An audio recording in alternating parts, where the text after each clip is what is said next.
नमस्कार दोस्तों। आज हम आरएस मस्ट बी स्टेनोग्राफर के स्किल टेस्ट के बारे में डिस्कशन करेंगे। चाहे बिगिनर हो या जिन्होंने पहले सीख रखी हो, सबकी एक कॉमन समस्या है कि स्पीड कैसे बढ़ाएं। तो देखिए,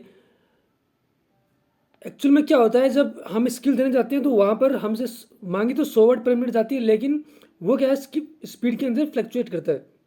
यानी यानी 100 की मांग रहे तो 110 तक स्पीड बोलता है वो। ठीक है, 80 से स्टार्ट करेगा, 100 पे जाएगा, फिर 110 तक जाएगा, फिर वापस 80 पे आएगा। यानी इस तरह से एवरेज निकाल कर 100 स्पीड बोलेगा। तो ऐसे में हमें आवश्यकता होती है कि हम कम से कम 100 से ज़्यादा स्पीड करें, जैसे 110 हो गया। ठीक है।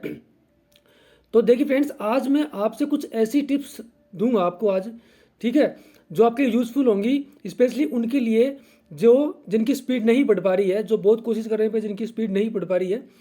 तो इसके बारे में हम आगे देखेंगे कि कैसे हम स्पीड बढ़ाएं।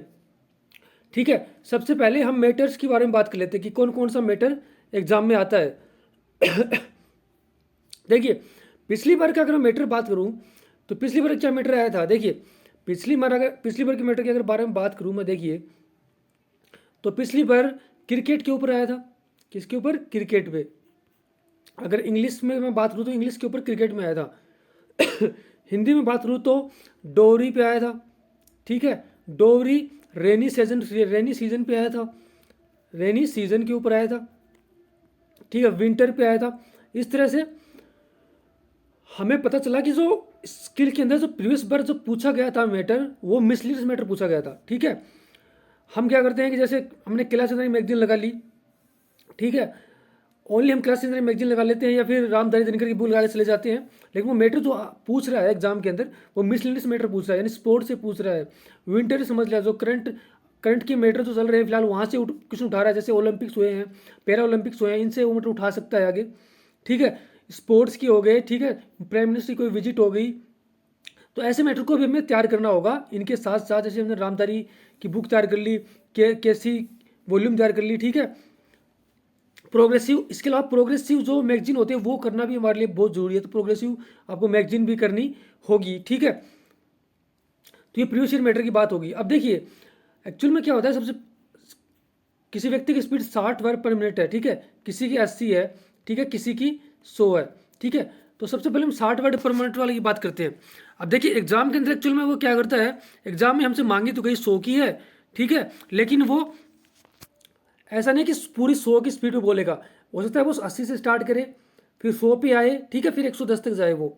ठीक है, यानी आपने ओनली अगर 110 की, अगर आप ओनली 100 की स्पीड तैयार करके गए हो तो आपसे स्किल नहीं हो पाएगा, आपसे वर्ड छूट जाएंगे। हम बोलते हैं यार इस पेपर तो, इस मैटर तो ईजी था लेकिन हमसे छूट गया, क्योंकि वो क्या करता है, फ्लक्चुएट करता है। डिक्टेशन जब बोलता है तो फ्लक्चुएट करता है, यानी 110 तक ज़्यादा है वो।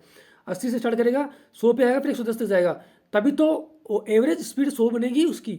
ठीक है, तो ऐसे हमें 110 तक हमें कम से कम प्रिपरेशन करनी होगी। ठीक है, अब उन कैंडिडेट्स की बात करते हैं जिनकी स्पीड अभी 60 ही है। ठीक है, और उनकी स्पीड बढ़ नहीं गई।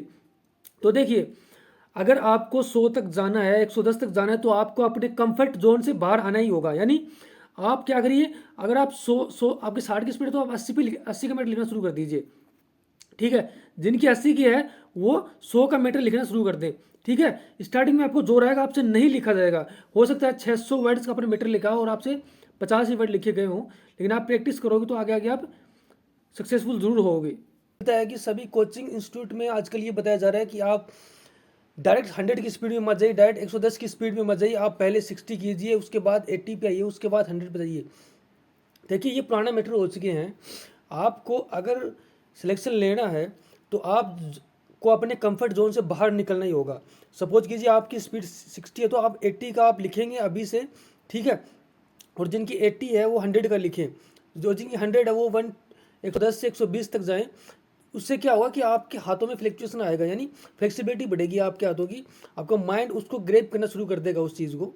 ठीक है, तो देखिए, सपोज कीजिए हम यूट्यूब पे कोई वीडियो देखते हैं, ठीक है, उसको हम नॉर्मल से 1.5 पे देखते हैं तो हमें लगता है यार काफ़ी तेज़ है, काफ़ी फास्ट चल रहा है।